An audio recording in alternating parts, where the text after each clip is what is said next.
So hello guys, welcome back to my YouTube channel Megha Ansley. आज मैं आपको अपनी नॉर्थ सेट की जर्नी के बारे में बताना चाहती हूँ कि मैंने कितने अटैम्प्ट्स लिए थे, मेरा कॉलेज कब कंप्लीट हुआ, मेरी क्या रैंक आई थी और मैंने नॉर्थ सेट 8 कैसे क्रैक किया। So let's start with the video. मेरा जो कॉलेज था वो 2024 जून में कंप्लीट हुआ था। नॉर्मली जो कॉलेज हमारा कंप्लीट हो जाता था 31 मई को कंप्लीट हो जाता था, बट हमारे टाइम पीरियड में मतलब हमारे टाइम पे ऐसा हुआ था कि वो 2 वीक्स और ज़्यादा एक्सटेंड कर गया था और हमें, मैं कहूँगी, बहुत काफ़ी कम टाइम मिला था। क्या कहते हैं, अपनी प्रिपरेशन के लिए 2 वीक और ज़्यादा एक्सटेंड कर चुका था। और उसके बाद हमारी एज़ यूजुअल सारे नर्सिंग स्टूडेंट रिलेट कर सकते हैं कि मेकअप ड्यूटीज़ लगती हैं। तो वो मेकअप ड्यूटीज़ मेरी भी लगी थी और मेकअप ड्यूटीज़ जो लगी थी मेरी, जैसे मेरा 13 जून को कॉलेज कंप्लीट हुआ था, मेरी मेकअप ड्यूटी स्टार्ट हुई थी 25 जून को और 4 to 5 जुलाई को मेरी मेकअप ड्यूटी ख़त्म हो गई थी। तो इतनी मेरी मेकअप ड्यूटी थी। ऐसा नहीं है कि मुझे कोई गम था अपनी मेकअप ड्यूटी का, क्योंकि मैं एक ऐसी स्टूडेंट हूँ, आई नो, मैं एक एक्सेप्शन आप लोग कह सकते हो कि जैसे जैसे मोस्टली बच्चों को कॉलेज और स्कूल जाना ऐसे पसंद नहीं होता, बट मुझे बहुत पसंद था अपना कॉलेज और स्कूल जाना। तो जब मेरी मेकअप ड्यूटी लगी थी तो मैं खुश थी कि हाँ, मतलब इतने दिन अभी मेरे पास और हैं। लेकिन उस टाइम तक मैंने इतनी पढ़ाई बिल्कुल भी नहीं की थी। मतलब मैं कहूँगी कुछ ऐसा कुछ ख़ास मैंने पढ़ा नहीं हुआ था, मेरी कुछ ख़ास प्रिपरेशन नहीं थी। And one more thing guys, ऐसा मतलब जैसे नॉर्थ सेट 7 जो था उसके जो फॉर्म फिलिंग हुई थी वो 1 अगस्त से 21 अगस्त तक की डेट थी और हमारा जो कॉलेज कंप्लीट हुआ 14 जून को। मतलब हमारे पास डीएनसी रजिस्ट्रेशन नंबर भी नहीं था। वी आर नॉट श्योर कि हम नॉर्थ सेट 7 देने वाले भी हैं या नहीं देने वाले हैं। तो उस टाइम मतलब ऐसा हो गया था कि कुछ ही नहीं पता हमें कि नॉर्थ सेट 7 हमारा होगा या नहीं होगा, या फिर हम नॉर्थ सेट 8 ही देंगे, क्योंकि उसे टाइम लगता है थोड़ा सा। फिर डीएनसी का जो ऑफिस है वहाँ गए, वहाँ पर हमने बहुत ज़्यादा उनसे रिक्वेस्ट की। तो जो हमें अपना रजिस्ट्रेशन नंबर था वो, जैसे अगर 21 अगस्त लास्ट डेट है ना, तो मुझे अपना जो डीएनसी नंबर मिला था वो 20 अगस्त को मिला था और मैंने 20 अगस्त को अपनी फॉर्म फिलिंग की थी। तो इस तरीके की मेरी कुछ किस्मत थी, मेरी क्या मतलब मेरी पूरी क्लास की किस्मत थी कि हमने फॉर्म फिलिंग एटलीस्ट कर दी थी। नॉर्थ सेट 7 देने का हमें एक मौका मिला, जो कि मिस हो जाता अगर सिर्फ 1-2 दिन और इधर उधर होता तो वो मिस हो जाता। अगर मैं अपना बताऊँ तो मैं एक बहुत ही एवरेज स्टूडेंट थी। मैं कभी भी टॉप की ऐसे लिस्ट में नहीं रही हूँ। एवरेज से भी आप कम कह सकते हो, ऊपर तो बिल्कुल भी नहीं। एंड कभी अपनी नर्सिंग जर्नी के बारे में बताऊँगी तो उस चीज़ के बारे में बताऊँगी कि कैसे क्या रहा सब कुछ। But now we will talk about the north east journey. So इस तरीके से सारी चीज़ थी। अभी तक जो मैं पढ़ रही थी ना, मैंने बिल्कुल भी डेडिकेशन के साथ नहीं पढ़ा था। लेकिन मुझे इतना पता है कि जब मैं कोई चीज़ पढ़ने बैठती हूँ ना, तो मैं फुल डेडिकेशन के साथ पढ़ती हूँ।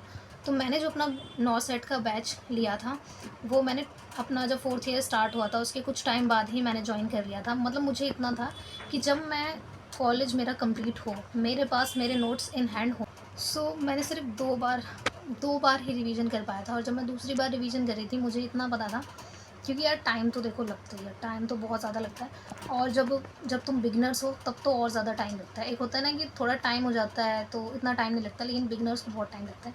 तो 2 बार, जब दूसरी बार था मेरा, तब मुझे पता था कि मैं तीसरी बार मुझे मौका नहीं मिलने वाला है रिवीजन करने का। और मेरा ऐसा है कि पेपर से पहले मुझे सारा रिवीजन करके ही जाना है। जब मैंने सेकेंड टाइम रिवीजन किया तो जो चीज़ मुझे इंपॉर्टेंट लगी या जो मुझे नहीं आती है मैंने लिखा। और वो रजिस्टर काफ़ी मोटा बन चुका था, क्योंकि मैंने बहुत ज़्यादा लिख लिया था, क्योंकि मुझे कई सारी चीज़ें नहीं आती थी और इम्पॉर्टेंट भी थी, तो मैंने लिख ली थी। तो फिर वो जो टाइम बचा था ना, उसमें मैंने वो सब अपना किया। एंड इस तरीके से फिर मैं प्री देकर आई तो प्री में मुझे ऐसा कुछ नहीं पता था कि मेरा होने वाला है या नहीं होने वाला। प्री में मेरी 97 कुछ परसेंटाइल आई थी। एंड प्री के बाद फिर कुछ दिन बाद, प्री हमारा 15 सितंबर को था आई थिंक। सितंबर 4 अक्टूबर को हमारा मेंस का एग्ज़ाम था। देन मैं मेंस देकर आई। मेंस में जो मेरे से सबसे बड़ी मिस्टेक हुई, मुझे इतना कसम से कोई आइडिया नहीं था कि मेंस का पेपर कैसा क्या होता है। एक होता है ना पहली बार, और इतना मुझे कोई आइडिया नहीं था, कोई इतना गाइडेंस मेरे पास नहीं थी और ना ही मैंने किसी से पूछ पाया था। पता नहीं, इतना ज़्यादा एग्ज़ाम का प्रेशर था, बहुत ज़्यादा। तो मतलब मैं बहुत ज़्यादा, एक होता है ना कि जब तुम किसी एग्ज़ाम की प्रिपरेशन में होते हो, मैं तो अपने फुल डेडिकेशन के साथ पढ़ती हूँ। मैं फिर कितने घंटे पढ़ रही हूँ ये सब नहीं देखती, मुझे फिर पूरा दिन ही देना होता है अपना पढ़ने का। तो मतलब उस टाइम भी ऐसा ही सीन था, बहुत ज़्यादा प्रेशर था, कुछ करने का मन नहीं, ये सब। तो मैं मेंस के एग्ज़ाम में मैं सब भूल गई थी, मुझे कुछ नहीं पता था, कोई गाइडेंस नहीं थी मेरे पास। जो मेरी गलती हुई वो बहुत बड़ी गलती हुई मेरे से, जिसकी वजह से मैं थोड़ा पीछे रह गई। वो थी हमारी नेगेटिव मार्किंग की, कि मतलब मैंने इतने ज़्यादा क्वेश्चन अटैम्प्ट कर लिए कि जो मेरे नेगेटिव थे वो बहुत ज़्यादा हो गए। ठीक है, अटैम्प्ट करने चाहिए लेकिन इतने ज़्यादा नहीं। कि बहुत ज़्यादा नेगेटिव हो जाए। मुझे अभी ऐसा लगता है कि मुझे मतलब एक होता है ना अपने पैरों पे कुल्हाड़ी मारना, तो वो काम मैंने किया था उस टाइम। मैंने 153 क्वेश्चन अटेम्प्ट किए थे। बाकी स्कोर कार्ड मैं कभी दिखा दूँगी आपको, लेकिन इतना मैंने बता दिया 153 क्वेश्चन अटेम्प्ट किए थे, जिसमें आई थिंक पता नहीं 40-41 ऐसे मेरे गलत थे। और आपको पता है बहुत ही, अगर एक-एक क्वेश्चन से भी कितनी रैंक का फ्लक्चुएशन होता है, बहुत ज़्यादा फ्लक्चुएशन होता है। एक क्वेश्चन आप गलत करोगे ना, आप 200 रैंक पीछे आ जाओगे, इस तरीके से होता है। तो और तो मेरी जो रैंक आई थी मेंस में, वो आई थी मेरी 1681 रैंक मेरी आई थी। तो मुझे लग रहा था मेरा हो जाएगा। मैंने अपने जो कोचिंग के सर थे या फिर जो भी मतलब थे, उनसे पूछा तो उन्होंने बोला हो जाएगा। तो फिर मैं थोड़ा-सा, ऐसा होता है ना पहली बार में कि कहीं पर भी मिल जाए, बस कहीं भी मिल जाए और हम वहाँ बस पहुँच जाएँ, ऐसा था। तो मैंने सोचा कहीं मिल जाएगा, तो फिर मैंने इतनी टेंशन नहीं ली। मैंने फिर सोचा कि ठीक है, बाद में पहले एक बार हो जाए, फिर उसके बाद दोबारा पढ़ना शुरू करेंगे अपने होम टाउन आने के लिए, पहले इतना कर लेते हैं। फिर 1681 रैंक थी, थोड़ा मैं निश्चिंत हो गई, मेरा पढ़ने का भी नहीं था उस टाइम मन। फिर जब सीट एलोकेशन का रिज़ल्ट आता है, उस टाइम मतलब मुझे ओबीसी के बाद भी मुझे कोई सीट नहीं मिली 1681 रैंक पे। And it was shocking for me, ऐसा क्योंकि एक्सपेक्टेड नहीं था, क्योंकि सब ने, किसी ने भी मना नहीं किया था, सब ने बोला था कि मिल जाएगी।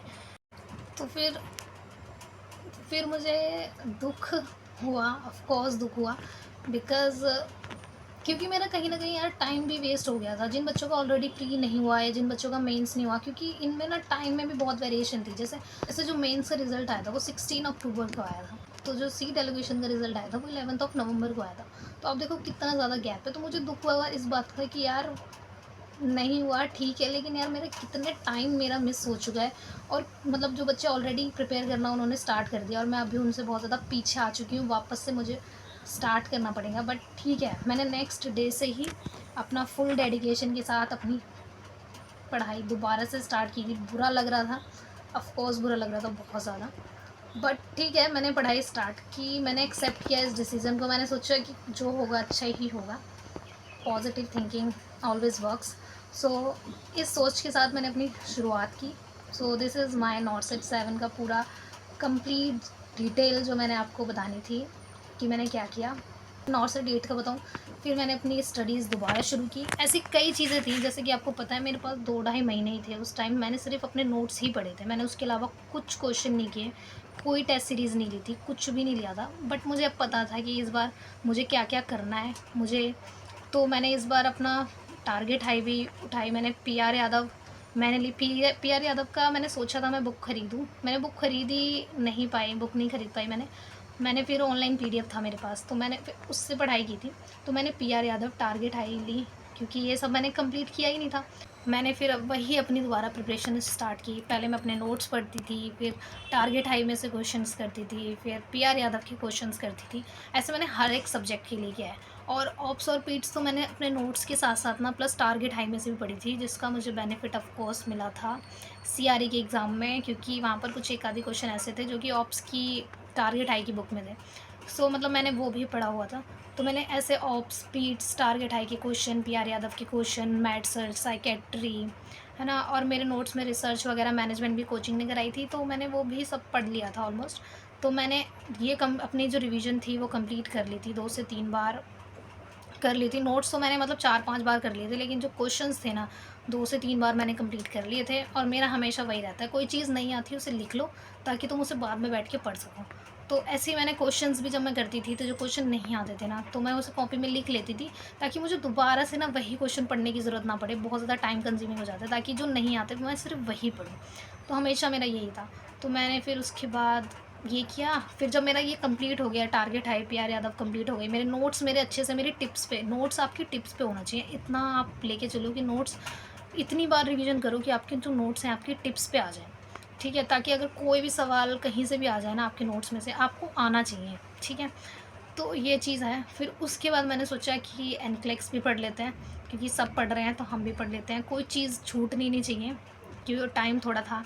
तो मैंने अपनी फ्रेंड, मेरे पास नहीं थी बुक, मैंने अपनी फ्रेंड से एक बुक ली थी, तो उसमें से फिर मैंने क्वेश्चन किए थे, 15 से 20 दिन मुझे लगे थे। सिर्फ क्वेश्चन वाली बुक थी वो, उसमें कोई थ्योरी नहीं थी। फिर मुझे ऐसे श्योरिटी आ गई थी, मतलब क्वेश्चंस उसमें कई मुझे आते थे, थोड़े बहुत नहीं आते थे, तो मैंने ऐसे बताया कि मैं फिर उसे कॉपी में लिख लेती थी ताकि मुझे ना पढ़ना पड़े दोबारा। तो फिर वो मैंने सिर्फ एक ही बार पढ़ी थी, और एग्ज़ाम के टाइम पे फिर सिर्फ 15-16 दिन एग्ज़ाम के लिए रह रहे थे। फिर मैंने सिर्फ अपने नोट्स पढ़े, और जो नोट्स मैंने मतलब बना रखे थे एक्स्ट्रा, जैसे कि अपने टेस्ट के, जो मैंने टेस्ट सीरीज़ ज्वाइन की थी उसमें जो मैंने एक्स्ट्रा पॉइंट बना रखे थे, अपने target hype, PR Yadav, NCLEX के क्वेश्चंस के जो नोट्स बना रखे थे, वो सारे नोट्स प्लस जो अपने कोचिंग के नोट्स हैं वो उस 15 दिन के अंदर मैंने पढ़े थे। देन मैंने अपना प्री का एग्ज़ाम दिया। तो उस वक्त भी मैं श्योर नहीं थी कि मतलब मेरी क्या परसेंटाइल आने वाली है, मेरा सिलेक्शन होगा भी नहीं होगा। बहुत डरे हुए होते हैं आप, जब आप बहुत मेहनत करते हैं ना, बहुत ज़्यादा टेंशन होती है आपको। मैं बहुत डरी हुई थी, बट मेरी 99.3 परसेंटाइल आई। फिर उसके बाद मैंने मेंस के लिए, मैं वेट तो नहीं करती कि मेंस प्री का रिज़ल्ट आएगा तब करेंगे, नहीं, प्री का हम स्टार्ट कर देते हैं और हमें कर भी देना चाहिए जो नहीं करता है। तो मैंने अपना मेंस का स्टार्ट कर दिया था। फिर मेंस का मैंने एग्ज़ाम दिया।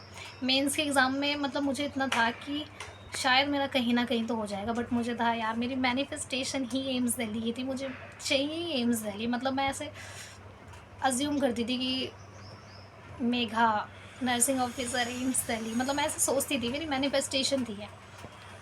तो फिर मेंस का रिज़ल्ट आया और फिर मेरी रैंक जो मैंने देखी, तो मुझे ऐसा हुआ कि तब भी मुझे नहीं लगा कि पता नहीं एम्स दिल्ली मिलेगा या नहीं मिलेगा। फिर मैंने पिछली बार की अपनी वो देखी कि कितनी कट ऑफ जाती है, तब मुझे थोड़ा लगा कि हाँ इस बार शायद एम्स दिल्ली मिल जाएगा मुझे। And this was my story guys. इस तरीके से मैंने कंप्लीट किया अपना। देखो, जब भी हम किसी भी कॉम्पिटिटिव एग्ज़ाम के लिए पढ़ते हैं ना, सबसे ज़्यादा ज़रूरी चीज़ होती है अपना सेल्फ डिटर्मिनेशन, कंसिस्टेंसी। और अगर आप पढ़ रहे हो, ठीक है, एक टाइम अगर आप मज़े कर रहे हो तो उस टाइम मज़े कर लो, लेकिन जब आप पढ़ना शुरू कर रहे हो ना, तो सबसे सबसे इम्पॉर्टेंट चीज़ यही है कि सिर्फ आपको पढ़ना ही है। फिर आपकी नींद, सब चीज़ मतलब एन्जॉय, ये सब छोड़ दो बस, क्योंकि कुछ टाइम की बात रहती है। उस चीज़ को छोड़ दो, क्योंकि जो आपको उसका रिज़ल्ट मिलने वाला है ना, बहुत ही ज़्यादा बेनिफिशियल मिलने वाला है। अभी ऐसा लग रहा है आपको, मैंने इतना बता दिया, बट एक्चुअली जो बहुत ज़्यादा टेंशन एक होता है ना कि प्रिपरेशन करते वक्त बहुत ज़्यादा टेंशन होती है, बहुत ज़्यादा टेंशन होती है। मुझे तो बहुत ज़्यादा होती थी, मतलब एक होता था ना कि रो जाते हैं लोग, मतलब मैं तो रो भी जाती थी। मेरा ऐसा सीन होता था कि इतनी ज़्यादा टेंशन होती थी कि पता नहीं होगा नहीं होगा, इस क्वेश्चन मार्क पे हम जी रहे होते हैं उस टाइम। तो ये होता है, तो मतलब ये है कि अपना फुल बेस्ट दो, ठीक है। जितने घंटे पढ़ाई को दे सकते हो उतने घंटे पढ़ाई को दो। मैं तो बिल्कुल भी दिन में भी नहीं सोती थी, और एक टाइम ऐसा आया था कि मेरी नींद अपने आप ही 5 बजे 6 बजे 5 बजे खुल जाती थी कि, और मैं दिन में भी नहीं सोती थी, मैं रात को भी 12 बजे ऐसे सोती थी। मतलब वो टेंशन की वजह से ना खुद ही ऐसे होने लगा था, तो उसका मुझे बेनिफिट मिला कि मैं ज़्यादा टाइम अपनी स्टडी को दे पा रही थी। So this is all about my not journey. अगर आपको कुछ भी पूछना है इससे रिलेटेड, या फिर आपको अगर आगे भी गाइडेंस चाहिए ना किसी चीज़ के बारे में, आप मुझसे ले सकते हैं। अगर आपको कुछ भी पूछना है तो कमेंट कर सकते हैं। And please like my video, subscribe to my channel, and please share this video with your all friends, right? Okay, thank you so much guys.